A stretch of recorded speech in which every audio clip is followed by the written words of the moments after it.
was like, wow, very promising. But he kind of does the same thing every game, you know? I was like, okay, he's good at expanding and making shield batteries and blink stalkers. What else has he got under his sleeve? Well, in the last year, he's evolved a lot, and we're seeing Trigger bring out proxies and all-ins and two-base pushes and disruptor drops versus Zerg and all sorts of stuff. So I'm impressed that he's adding that range. Started off as a very macro-focused defender, though. Yeah, it's been very fun to see, especially, you know, I'm a lover of Cheese Pig, and I do love to see Trigger throwing out some of the shenanigans every so often. I think PvP, especially on this map pool, it has just become a bit chaotic of a matchup. It was already chaotic, and it's become more chaotic with just the way that some of these maps play out. Data C, definitely one of those maps that you can take expansions very easily on, but it's when you start getting into those mid-game stages, seeing the armies dance around, it becomes very, very precise in terms of how you try and pick your opponent apart. Well, we are going to see the Zealot from both sides. The 1-gate expand, very much expected on such a long rush distance map. And we are going to see both players opting in to try and block the expansion. But with the Zealot coming out, I don't think it's really worth investing a lot in a block. Yeah, does lose the probe there, so nice snipe for DnS. Meanwhile, keeping his own probe alive for a few seconds longer. Both players playing Stargate. And the differential here is the Adept coming out for Trigger. DnS started the Stalker, cancelled it, and is actually going to drop that Nexus down. Yeah, and you can see that while Trigger has not actually started up his own Nexus quite as early as DnS, he does still invest some of those resources into getting up that extra gateway unit. We'll see how all of this actually ends up panning out in the future, just because both these players with similarly timed Stargates are going to be able to get up a pretty fast Oracle. But are they both going to be going for Oracles at this opening here? Yeah, you definitely expect it. Obviously, Phoenix War can happen from here, and there we go. Phoenix War it is. You know, Oracles, they take so much less damage from Phoenix that it's such a solid way to play. But of course, if you know that you're expecting that, you already have your Phoenix in position. You can shut those Oracles down and do very well. The question is, do you just double down? Because if you've opened Phoenix, there's not much of a reason to swap off those Phoenix. If you get one or two more than your opponent, it's going to be a really nice start. Well, Adept tries to shade on forward. DnS is on top of things, but interestingly enough, with the Zealot adding in some extra DPS, that means that both Trigger is left alone at home, so his pylon's maybe in a little bit of trouble until the second Phoenix pops out. But also, his own units are able to attack across the map. Looks like the Phoenix lift up protects Trigger for a little bit longer, and he's able to take care of the Zealot, but both these players now know about their opponents opening up Phoenix. Trigger's already going for a second Stargate. He's got a Chrono Probes, though. I think that's actually more important than Phoenix production right now at this early stage, because DnS is getting a healthy economic advantage, and he's going straight up into the gases. Those work accounts, yeah, you know, early on it's like, hey, having an extra Phoenix is good, but on this big map, are you really going to be able to go and pick a fight having, say, one more Phoenix in your opponent? Yeah. Right now, it does just feel like DnS is half a step ahead on all the important metrics. Yeah, I definitely agree with that. He is going to be moving across the map, which is always a dangerous thing to do in Phoenix versus Phoenix battles, just because if you get caught out of position, if you get caught in a situation where you have fewer Phoenix, even just one less Phoenix, things snowball extremely quickly, and both Phoenix cannot, or like all the Phoenix for both players can't really escape the other Phoenix. They move and shoot at the same time, so there's not a lot of potential to escape if you mess up. And, well, I mean, we're getting to that point now where double Phoenix production is going to put Trigger further ahead on the Phoenix count. Yeah, of course, already being down one Phoenix, though, so does that, you know, does it make up for it, all right? Will he be able to get ahead on that Phoenix count on DnS? It's going to be difficult to see because DnS's second Stargate kicks in, and he also starts building two. So they're pretty much neck and neck. The 4-probe advantage, 3-probe advantage looking good. Definitely a game which looks like it'll go to the third base. Fleet Beacon expected to drop any moment now for these players. That Phoenix range upgrade can make a massive difference, and even just, there is a lot of finesse in the micro here of Phoenix versus Phoenix Wars. Using the shield battery here as well is going to actually be pretty advantageous for Trigger. Yeah, you want to stack them up so that you can quickly just shimmy in, and if your opponent's not watching, oh wow, nice Adept, going to grab a probe or two here. The Phoenix will deal with that though.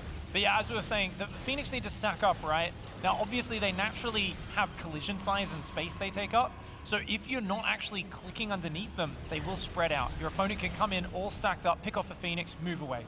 And they can repeat that over and over. So there's a lot of what looks like the Phoenix just sitting there bundling up just outside of range of each other. And to the untrained eye, it's like, what the heck are they doing? They're basically trying to catch the other player not looking at their Phoenix so they can take advantage of it. Notice they get in vision, they stack up, and they go, and they'll try to inch towards each other. And at the same time, they're trying to spend their money, probe up, get the upgrades. And they're seeing if they can do this at a higher pace than their opponent and catch them just a little behind on this stacking. This is absolutely a game of inches. Having a single Phoenix advantage can mean that you don't win the fight by 1 Phoenix, you win the fight by 4 or 5 Phoenix. And it feels almost impossible sometimes to recover from those situations. So both these players are being so careful about how they do this. If there is one misstep here, the game can instantaneously be thrown. Fleet Beacon does have that upgrade already halfway done for DnS as well, so big. He is way ahead on the Phoenix range. That's a massive advantage. +2 range on those Phoenix for a unit that moves and shoots. It means you can just stay in range, keep your opponent right there, and unless they like outmicro you or surprise you, they're going to lose so much. Yeah, it's going to be so important for Trigger to A, recognize that that's going to be a potential threat, so he stays outside the range of DnS.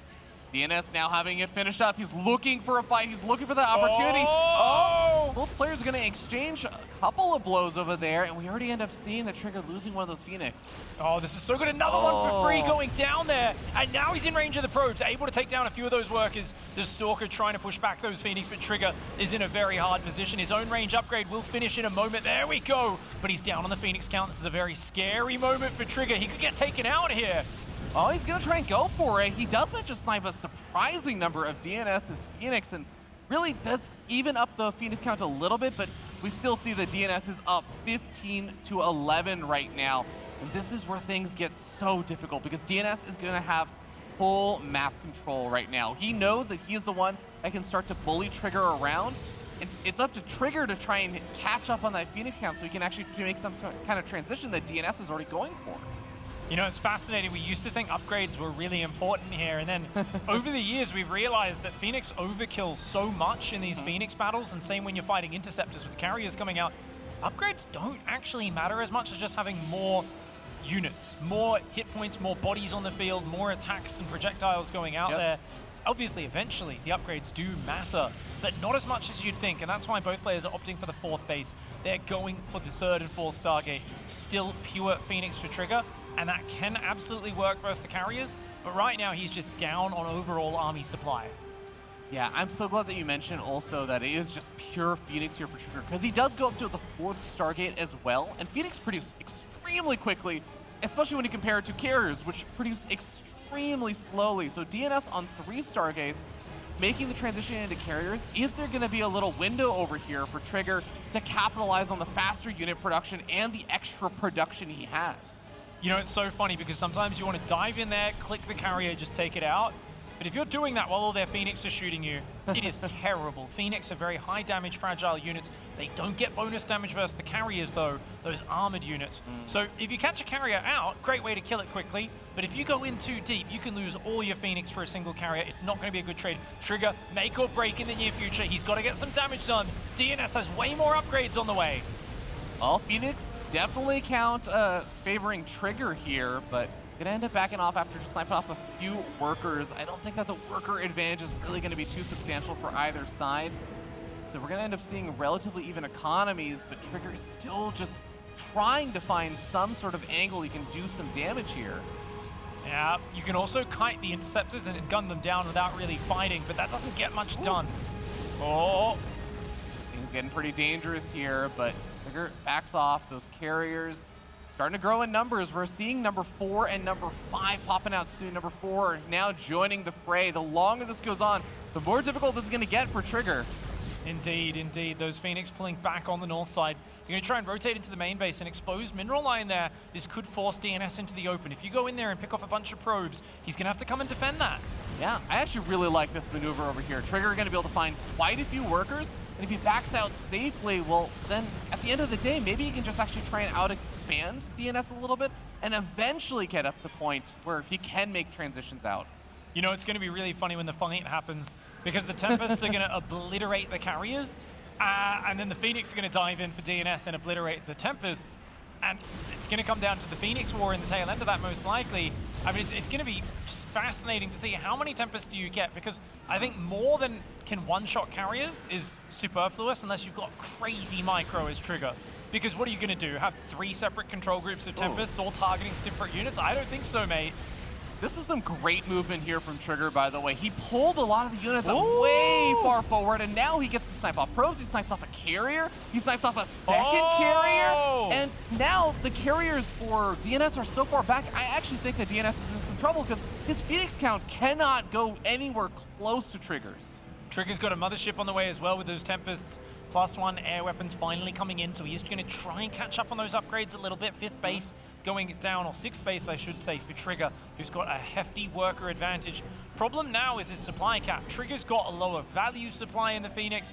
He's got to try and pick these fights on the opponent's side of the map before DnS closes that supply gap.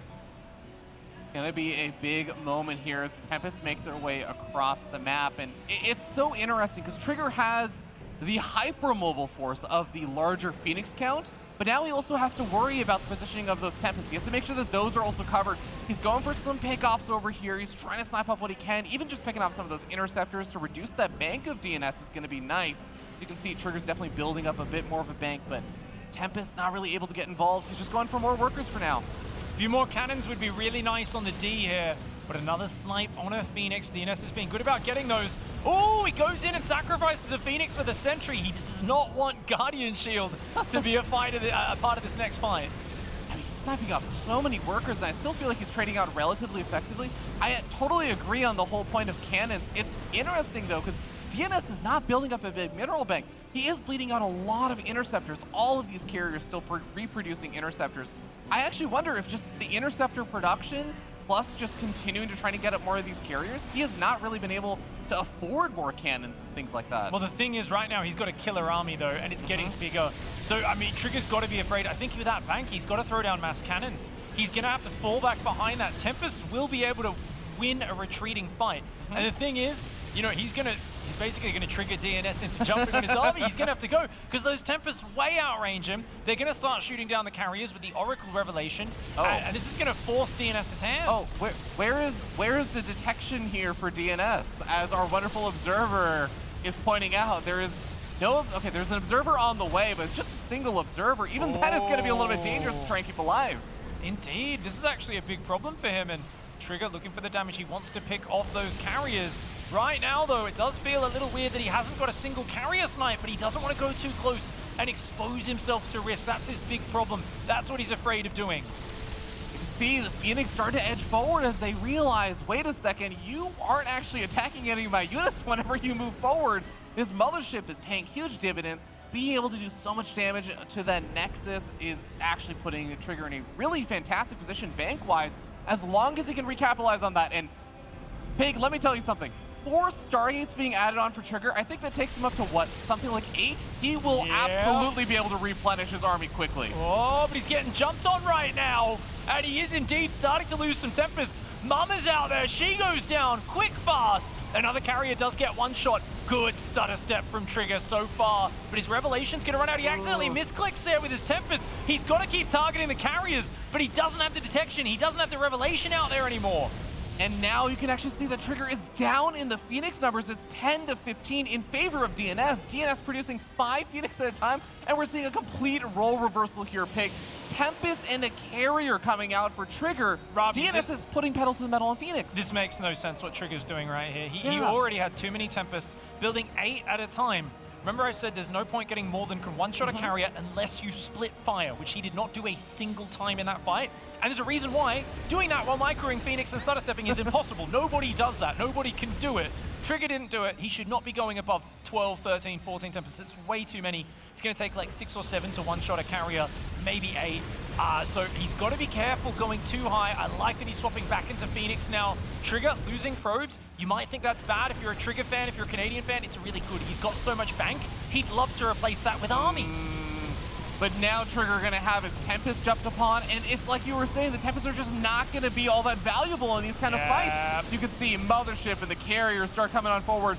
Trigger retreats back with his own Phoenix, but he is just still simply outnumbered. He's transitioning back into Phoenix, but it's 11 to 24 right now, Pig. 9 Phoenix building at a time though, Ravi. Mama's gonna go down for DnS. She runs ahead of the Army. He's just got to buy time. That's all Trigger has to do. He has the bank to get back in this game, but he cannot go out and fight this Army. He needs more time to reproduce. Shield battery overcharge, keeping these Tempests alive. He's absorbing so many shots. Oh my god, the Phoenix count is starting to get equalized a little bit, but DnS is still maintaining a lead. Can these Phoenix make or break the difference? The final couple of carriers for DnS are going down, but it is just Tempest alive here for Trigger, and DnS has still got his Phoenix up. Indeed, these Tempests need to fight. They're going to go down either way, but there is a critical mass of Phoenix for DnS, and they will overrun DnS with the early lead in this match. Looks like he fell behind for a little while, but he comes in clutch in the late game, showing how to use a mixture of carriers, Phoenix, and the Mothership to great effect.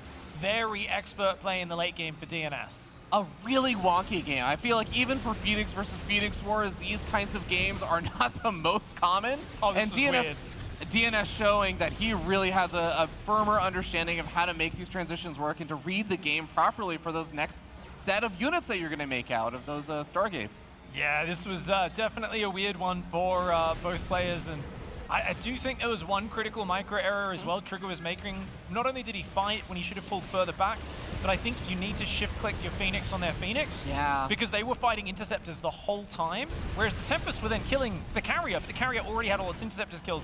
So he was letting the carriers fulfill their like purely perfect tanky dream, where a carrier and its interceptors is something like 900 hit points. It's almost double an Ultralisk or a battlecruiser.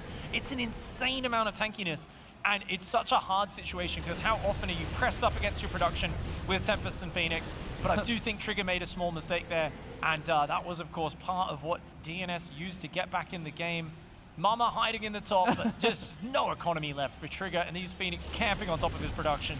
Yeah, it is quite a hilarious sight, but you can see the DnS is pulling ahead as both these players are using their Phoenix to just repeatedly snipe off all of each other's workers, but we have 62 workers killed on Trigger's side, so he's down to 29, whereas DnS is just not losing nearly as many. He has actually a lot more Phoenix energy to make use of, and if these Phoenix ever find each other, as DnS is on the hunt now, all of Trigger's Phoenix go down here. He doesn't get to save a single one. Although the recall is a nice move, still gonna end up losing even just a few of them. Yeah, that there is, you know, he's just trying to fight his heart out, his Trigger, and play to the last moment, and there is nothing wrong with that, but DnS is in control, looking very, very focused, and there we go, finds Mama, she's gonna call for help, but does not get the recall down in time. That is brutal. Yeah, I think Trigger can definitely take some solace in this game number 1, just because I think he did put up a damn good fight in the earlier portion of this. And this is also, let's be real, Pig, PvPs in a best of 3, this isn't supposed to happen multiple times. This is like a one-off game where both players happen to open up Stargate and go for Phoenix, and they're like, okay, but let's both, you know, gentleman's agreement. Nobody wants to do Phoenix versus Phoenix Wars. Yeah, occasionally you get a stubborn series where that happens, but I don't think we will see it here. A very nice win for Adrian there. You can see a bit of surprise at how that game went.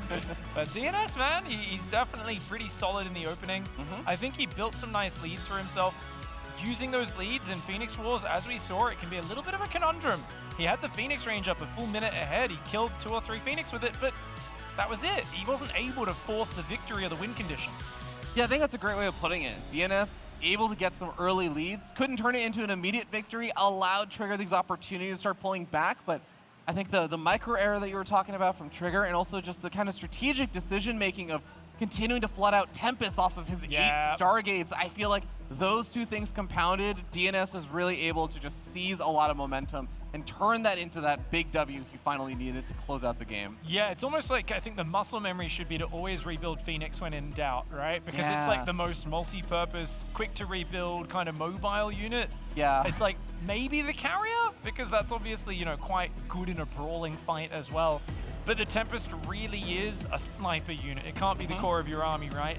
I really wish, you know, I could do the math right now and pull my calculator out, because I'm like, I don't know how many +2 Tempests it takes to one-shot a carrier. But that's the number you want with maybe 1 or 2 Tempest buffer. So if you lose 1 or 2, you're still getting that lethality, that critical bam, one shot. But I do think he went a little high on the Tempests, and DnS though, he pounced. Remember with that push, the Phoenix of Trigger were way out of position. If they were at home with the Tempest, it's a very different story. 100% agree, Pig. We are headed into map number 2, and we're gonna see whether or not this man up here at the top right-hand side of the map is gonna be able to close the series out 2-0, sitting up 1-0. We have our Red Protoss player from Root Gaming, DnS.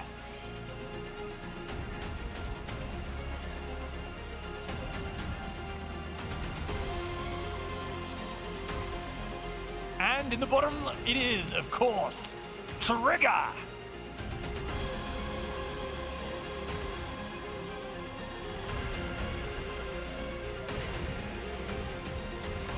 Inside and out, a funky map. We've definitely seen a lot of Protoss players having some funny builds on this map. There's a lot of room for Blink Stalkers.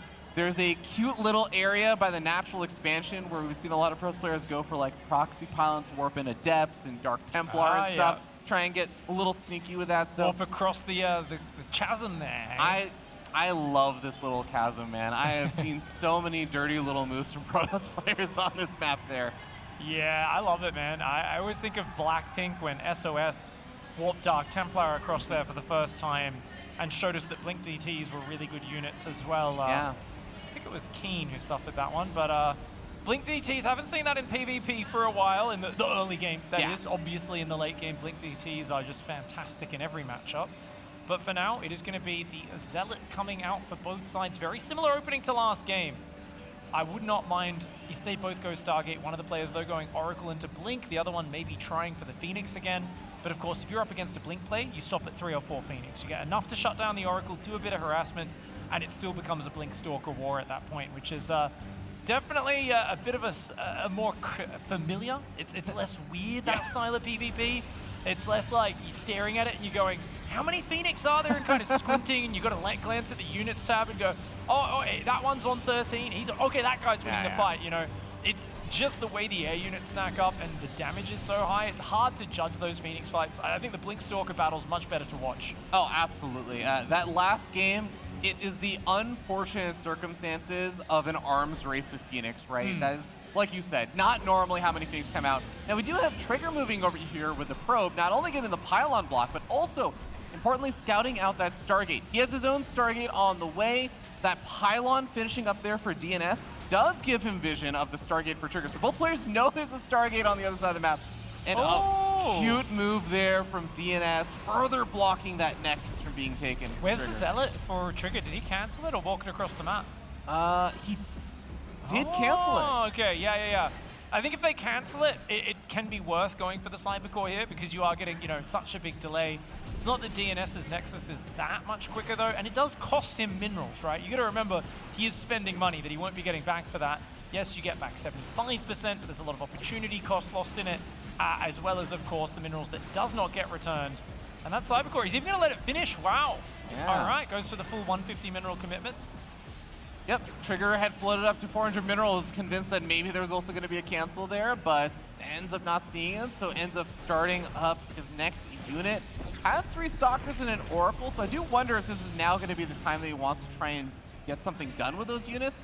In the meanwhile, we have the Stargate for DnS. We can see that he did just make a Phoenix, but you were talking about this earlier, Pig. Just because there's a Phoenix doesn't mean the Oracle can't get damage done. No, absolutely, mate. The Oracle's going to hide for now, of course. He knows that the Oracle was spotted popping out. You don't have the ability to kill workers with a shield battery, though. So you know there's probably Phoenix out, you know there's probably a shield battery, you're like, nah, let's wait until he moves to the natural, because that's the base that won't have a shield battery prepared the same way the main is. He's going to have to transfer there, so he's probably going to wait till he sees Phoenix on his side of the map, and then he'll fly that Oracle in, hope to get some probes. Yeah, we're going to see that one Phoenix make its way across the map for DnS, maybe trying to hoping to intercept the Oracle or find it somewhere out in the middle of the map. But like you said, Oracle staying nice and safe, and DnS just trying to make sure that all the preparations are had back at home. This little income advantage spike there for DnS, maybe as some of the units or workers are transferring over for Trigger. Ooh!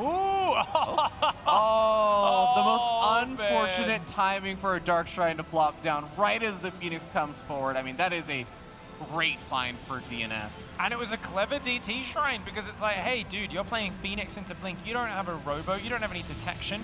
DnS there, he goes Oracle, says, yeah, cancels it, builds the Robo, because obviously the Observer is a much more reliable piece of detection than the Oracle. I like this choice for DnS, really respecting the fact that Trigger didn't cancel that DT Shrine even after seeing the Phoenix spot it. Yeah, there is not going to be, theoretically, if both these players are making the units as soon as possible, unless Trigger has a extremely close proxy pylon, there should not be much of a window for these DTs to get a whole lot of damage done. Phoenix are pretty much guaranteed to find a couple of workers, but I'm sure that DnS is going to be wondering, okay, where are your units right now? Like, there should be something coming to stop me. As soon as he realizes that, he should know the Stalkers got to be making their way across the map right now. Indeed, a good squad of Stalkers there. That's about 8 or 9 of them, close to the amount where they can one-shot an enemy Stalker. And he's going to look for those Phoenix. Could get a Blink on them, but Blink is not quite finished, just a few seconds away. So close to having that finish on up, and once it is finished, those Phoenix have to be a lot more careful. Dark Shrine is finished as well, but we're still just seeing Stalkers being warped in. We may see kind of like the late usage of the Dark Shrine, which can do a surprising amount of damage when your opponent maybe only gets one Observer out. Indeed, indeed. Definitely useful tech at those later points. Trigger's probe count, though, is way behind, and in comes the sneaky Oracle. Oh, okay, big fight at the front. One of the Phoenix does go down there. The Stalkers of Trigger picking off a few probes that are trying to move out to take the third. Winning the fight is Trigger. Very nicely done. Oracle on the other side of the map gets pushed out as well. DnS losing that fight. Ooh, now the Oracle here for Trigger moves into the main base. A good reaction time there from DnS. Stasis Trap catches the 3 Stalkers, allowing the probes to immediately go back and start mining. But the Oracle also gets out alive, which is, I would actually say, overall, a nice little win there for Trigger. No, absolutely, and he's denied the third. His third's up. He's back to even on probes. He's got the Blink Stalker count. He's going into charge here against the players building Immortals. This is a fantastic setup for Trigger. A little awkward dance here as Oracles cannot attack other Oracles, but Trigger gets forward with his Stalkers, finds a snipe off on the Oracle, which may not seem like a big deal, but those Revelations can seriously add a lot of value and just keep an eye on your opponent's army. So great pick off there for Trigger. Yeah, man, Trigger, you know, falling behind and fighting back, maybe going to be a theme for him today, as once again another game that didn't open up well for him, but he's back in a good position. This is, of course, a very good pick-off for the French player, but the Oracle's going to punish the move out. Yeah, going to be able to find a handful of workers. There is a shield battery a little bit further south, but Phoenix have to return all the way back. This Oracle is likely going to go down. It's going to try and get up a Stasis Trap just in the nick of time, but it does get picked off. I also want to note, Dark Shrine got picked off before any DTs got warped in, so kind of the DT Shrine that really just did poser damage, not real damage. Poser damage, yes, indeed. I would have definitely warped in a DT or two before it went down and just hit it in the corner of the map. I'm that kind of guy where I'm like, oh, I just need to, you know, like maybe he'll think I didn't make any DTs, he'll be lazy, he won't build a cannon. Obviously that's a silly move, because what's more important for Trigger is focusing on this Blink Stalker count, adding the Zealots and going for the 10-gate timing that he is so clearly beelining towards. +1 attacks almost done. Charge is finished. He's got sentries for force fields. He's got a great position. Force fields on that ramp could be brutal. Oh, this is actually going to be such an important moment over here. Can he lock out the Immortal? Can he get into a nice spot over here?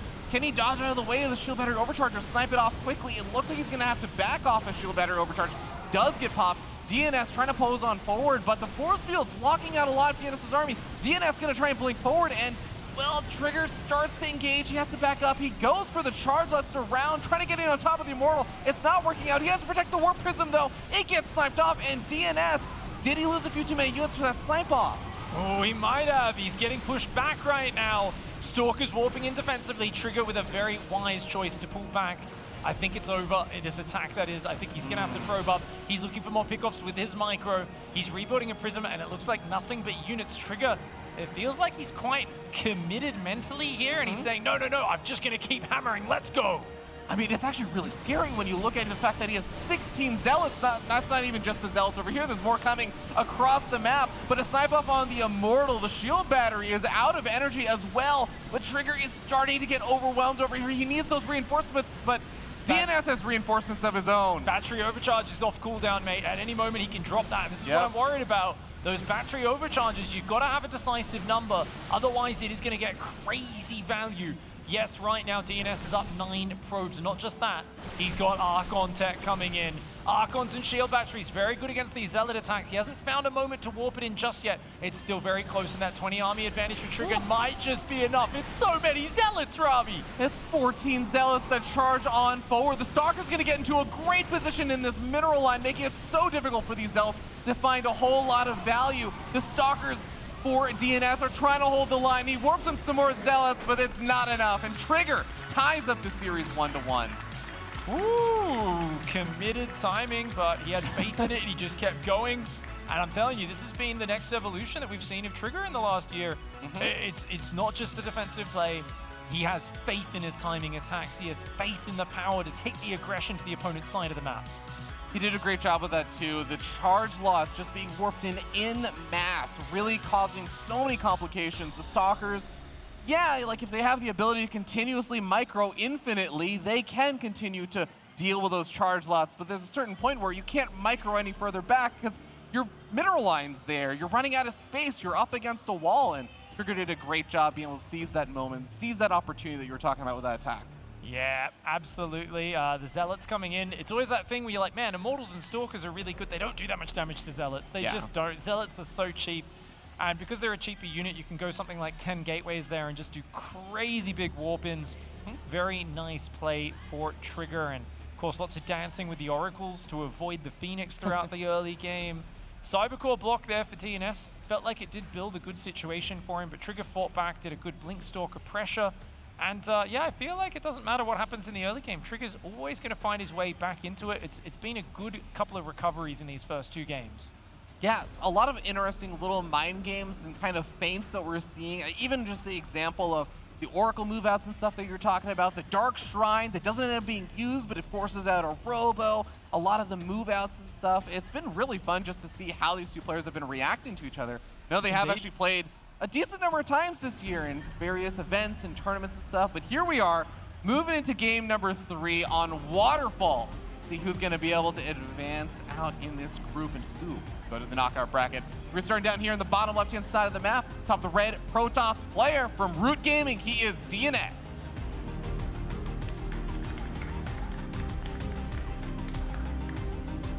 A veteran of the scene, of course, DnS, but his opponent in the top right, a newcomer, fresh blood straight out of Canada, representing Super Team. It is Trigger. Love how many, I mean, you know that I love how many of these North Americans have been able to make it out to this event. I actually think that this might be the most number of North Americans that have attended a European event in like close to a decade at this point now. Yeah. It's actually really cool to see such a big group come out. And I mean, right now I'm just eyes glued to the map because we're on Waterfall, man. This map has fireflies, it has birds, it has rivers, like it has all the beautiful stuff. Unfortunately, both main bases are dirty Protoss tile sets. Wow. But Wow. I just like trees and greenery. I don't care. I don't care if it's Protoss, Terran, Zerg. Hi, my name is Pig, and I'm a random player who has no biases whatsoever. Well, I think it's a beautiful map. And actually, it is actually I really just love the aesthetic on this map. It's my favorite thing that I feel like we just haven't had for maps in a long time, which is both players' bases have different tile sets. I Yeah, love that aesthetic. And it also actually makes it really easy to identify what part of the map you're on. This is like Purifier skin up here, right? Yeah, So yeah, is Purifiers. the bottom left, is that just Normie Protoss? Is that what we call that? Like, I think that's the canon name for it. Somewhere out there, Red Gunner guy in his podcast on Laura is like, yes, the normie skins for the tile sets. I actually forget what that one's called, but I know we've seen it on a lot of like the golden, Armada kind of maps. Inside of the Spear of Adun and stuff, right? The old Heart of the Swarm level and stuff, yeah. The Zerg infiltration.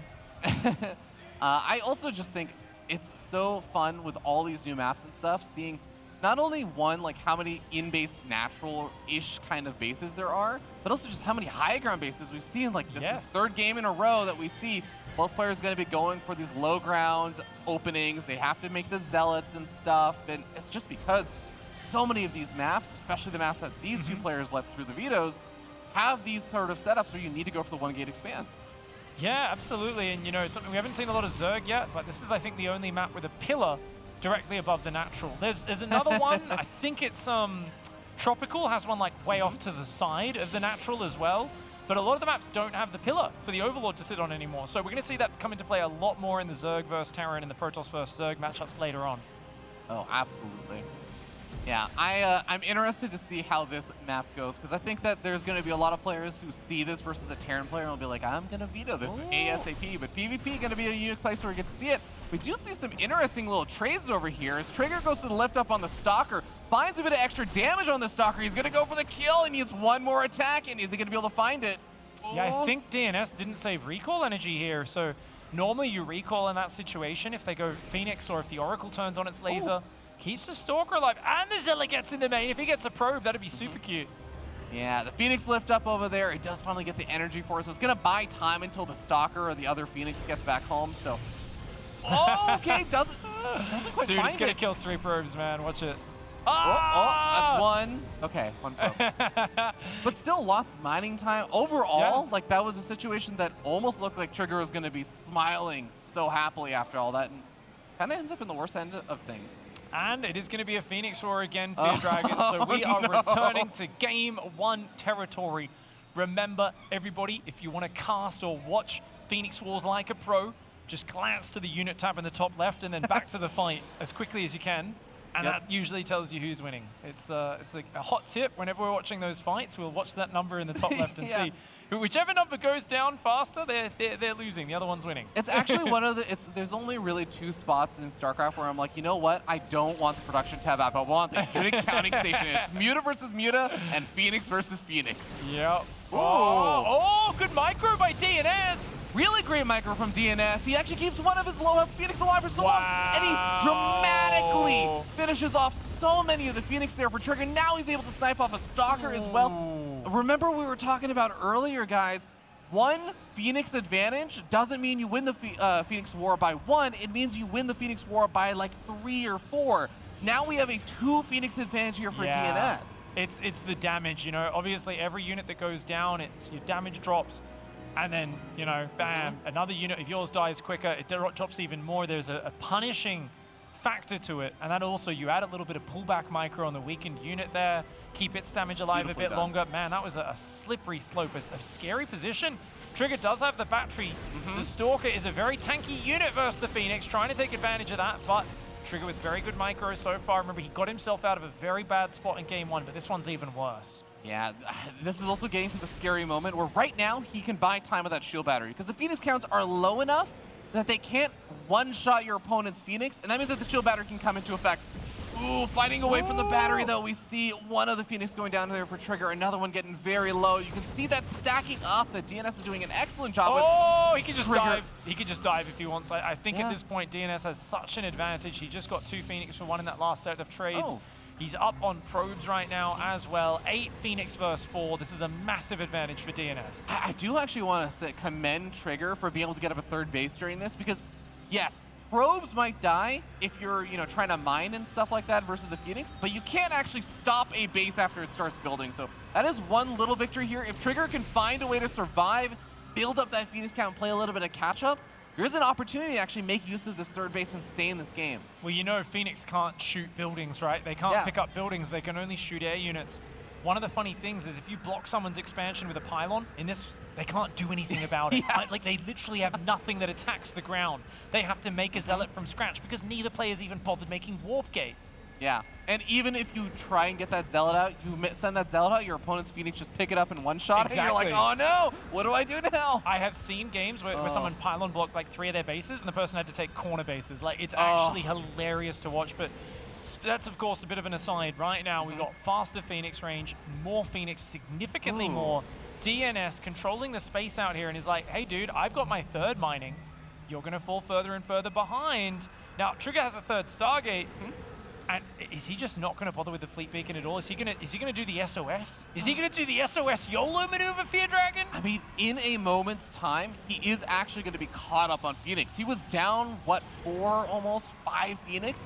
Now it's going to be in just a few seconds, 14 to 15. He's very, very close to DNS's count. It's 15 to 15.